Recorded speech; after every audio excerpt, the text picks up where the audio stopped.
It only took an hour of playing Path of Exile 2's early access version to know I'd soon be firing up an Excel spreadsheet and saying goodbye to all my loved ones for the foreseeable future.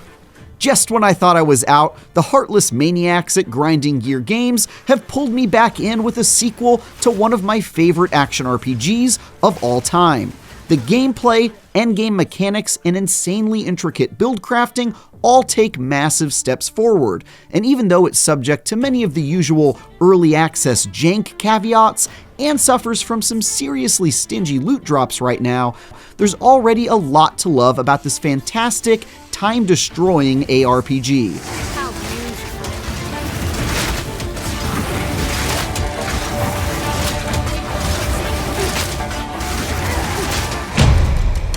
Per all the genre's usual tendencies, you can expect to spend time battling armies of enemies in search of loot, taking down big, gross-looking bosses, and teleporting back to town to sell off your spoils roughly every 2 minutes.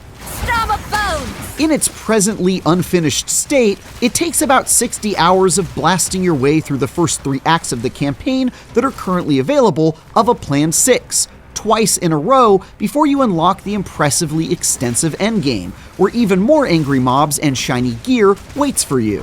The Countess has escaped with the beast. Path of Exile 2 doesn't exactly rock the storytelling boat.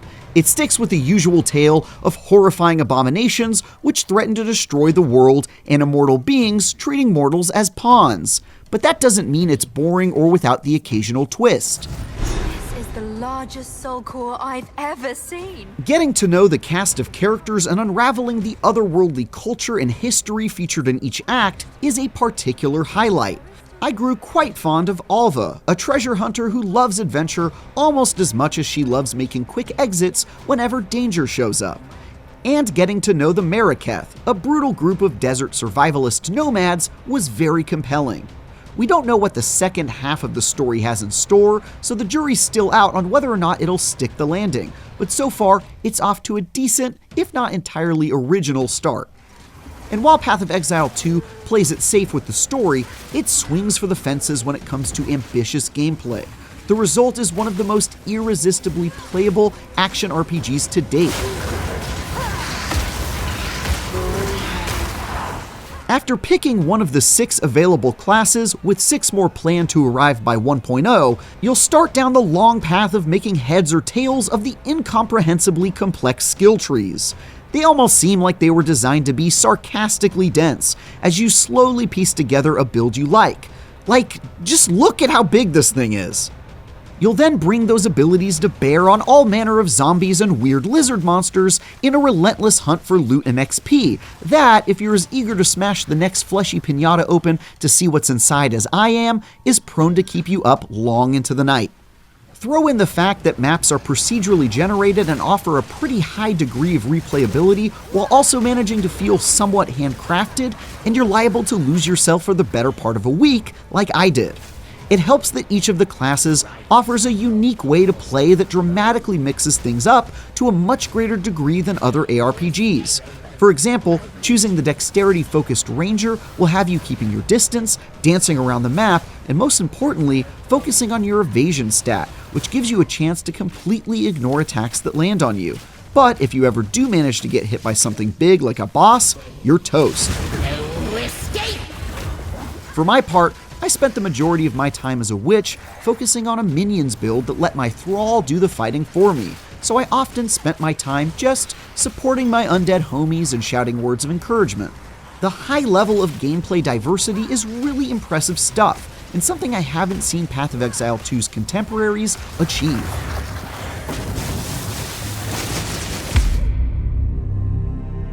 Between the passive perk trees, your skill and support gem loadouts, the Atlas perk tree and Ascendancy tree, which are 2 endgame trees with even more effects to consider, and your overall equipment loadout, there are about a dozen systems to learn if you hope to master your character, and in this case, that's great news.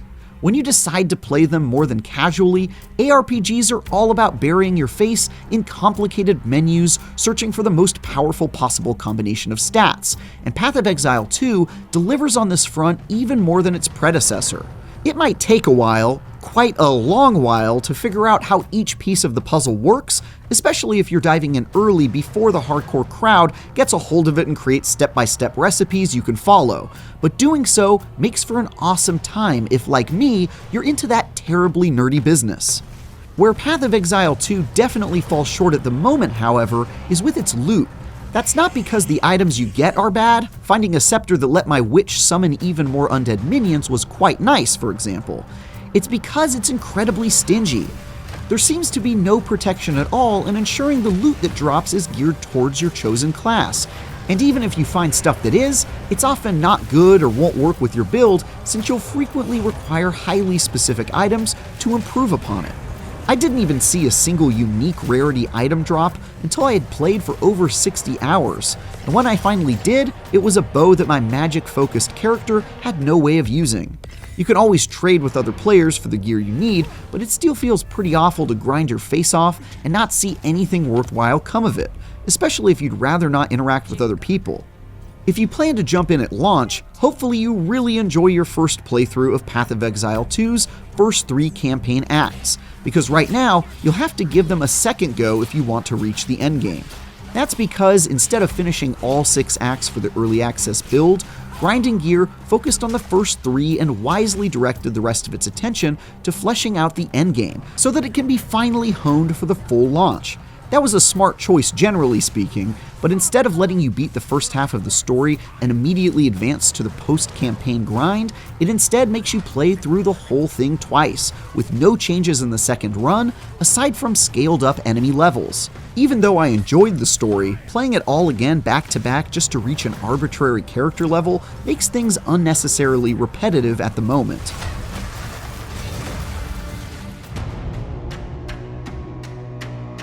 Thankfully, once you do manage to progress into the endgame, you're in for a good time. Path of Exile 2 is already surprisingly fleshed out on this front.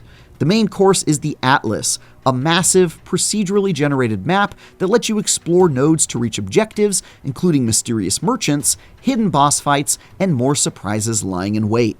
While very similar to the original's endgame, this version expands and improves on virtually every aspect, and has been a complete blast to explore, and I could already see myself dumping hundreds of hours into it.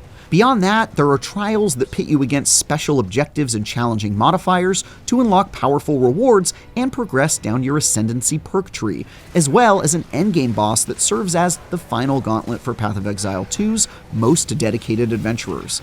It's an impressive amount of content.